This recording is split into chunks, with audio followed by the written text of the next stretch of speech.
हमारे प्यारे साथियों का बीएमसी एडवोकेट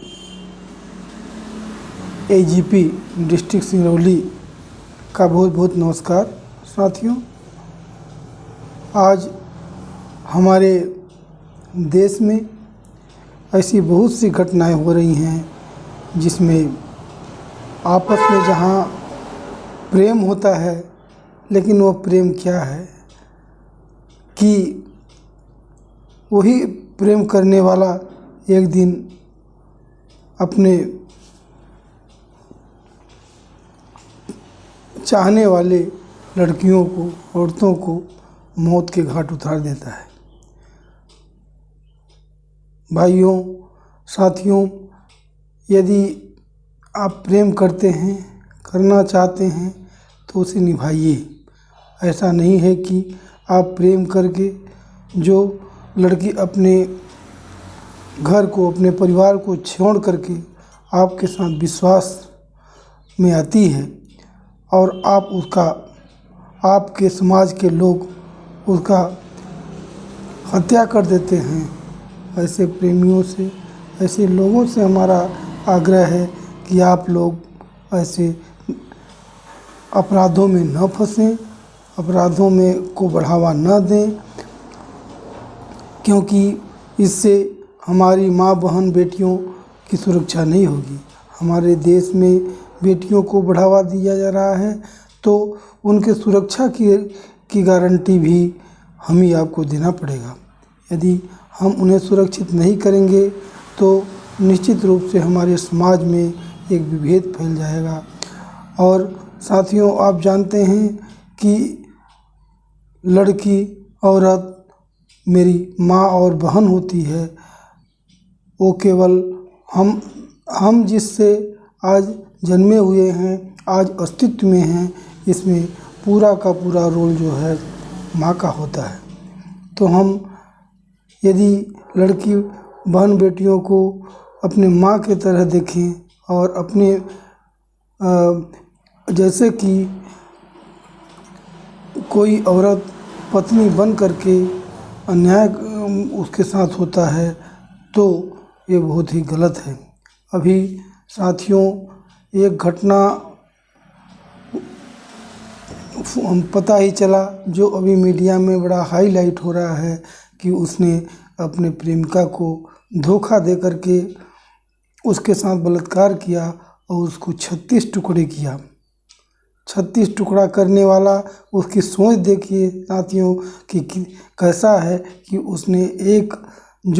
जिसने उसके ऊपर विश्वास किया उसने उसका 36 टुकड़ा किया मार करके।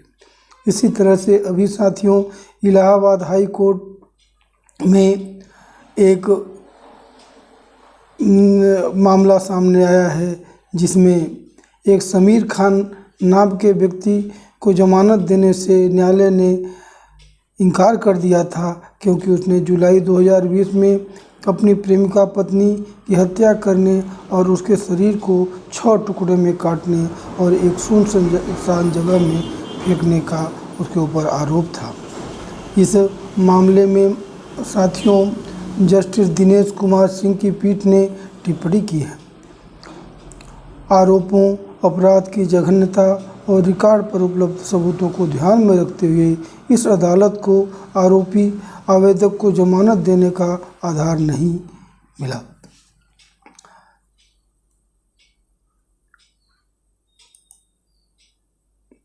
मामले में दर्ज एफआईआर के अनुसार आरोपी खान ने 5 जुलाई 2020 को आयशा नाम की अपनी पत्नी प्रेमिका की लोहे की छड़ से हत्या कर दी थी।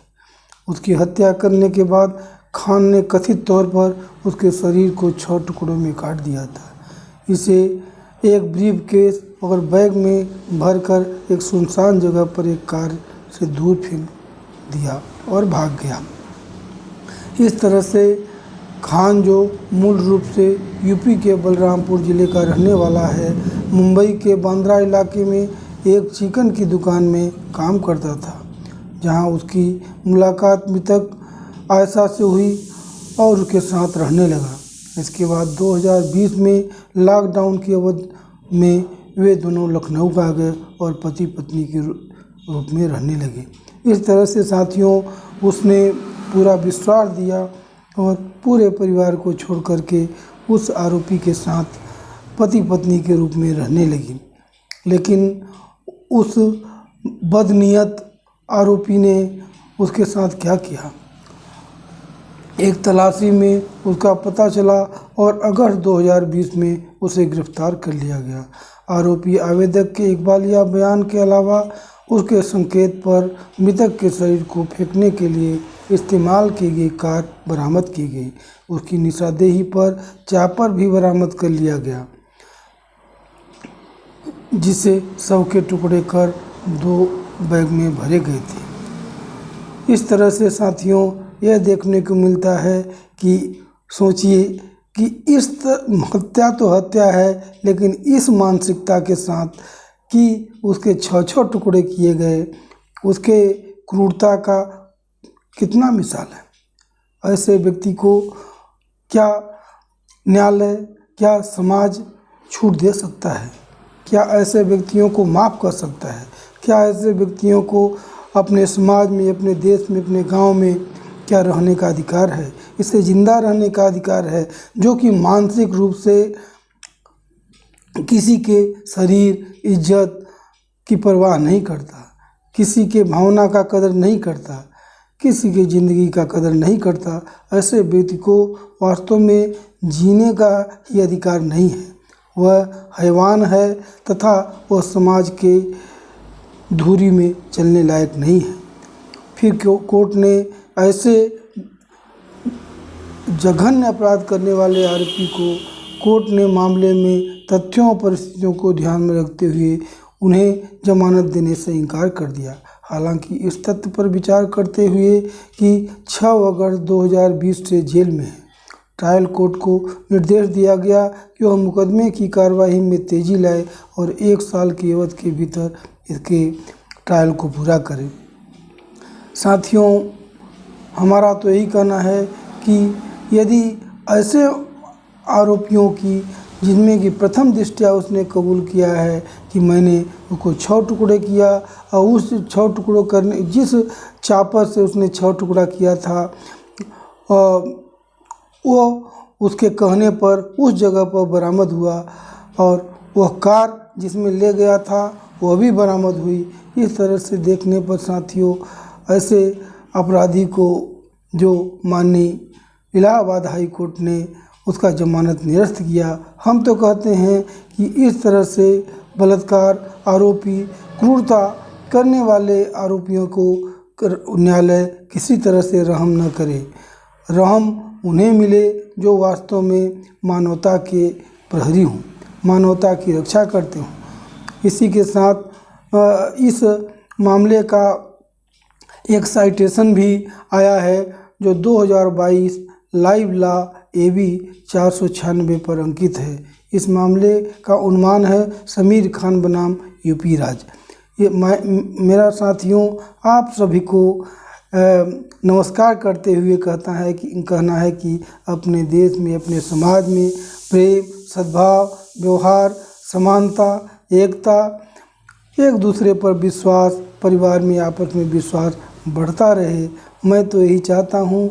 आप सभी दर्शकों को, मेरे चाहने वालों को मैं तो यही चाहता हूँ कि सब लोग खुशी रहें और छोटे छोटे लालच में पढ़ करके ऐसे जघन्य कृत्यों में न तो पढ़ें, न तो यदि कोई पढ़ रहा है, उनके लड़के बच्चे कोई अगर पढ़ रहे हैं तो उसके लिए तुरंत ध्यान दें और विचार करें कि कहीं उनका लड़का ऐसे गलत कृत्य में तो नहीं फंसा है जिससे कि वह समाज में एक हत्यारा, एक अपराधी के रूप में इंगित हो जाए। इसी के साथ साथियों आप लोगों ने मुझे सुना, इसके लिए बहुत बहुत धन्यवाद, बहुत बहुत आभार। मेरा किसी भी कानूनी सहायता के लिए साथियों मैं आपको निःशुल्क कम समय में राय बता सकता हूं जो मेरी क्षमता है। और इसके लिए मेरा मोबाइल नंबर नोट करिए साथियों, 26310378। जय हिंद, जय भारत।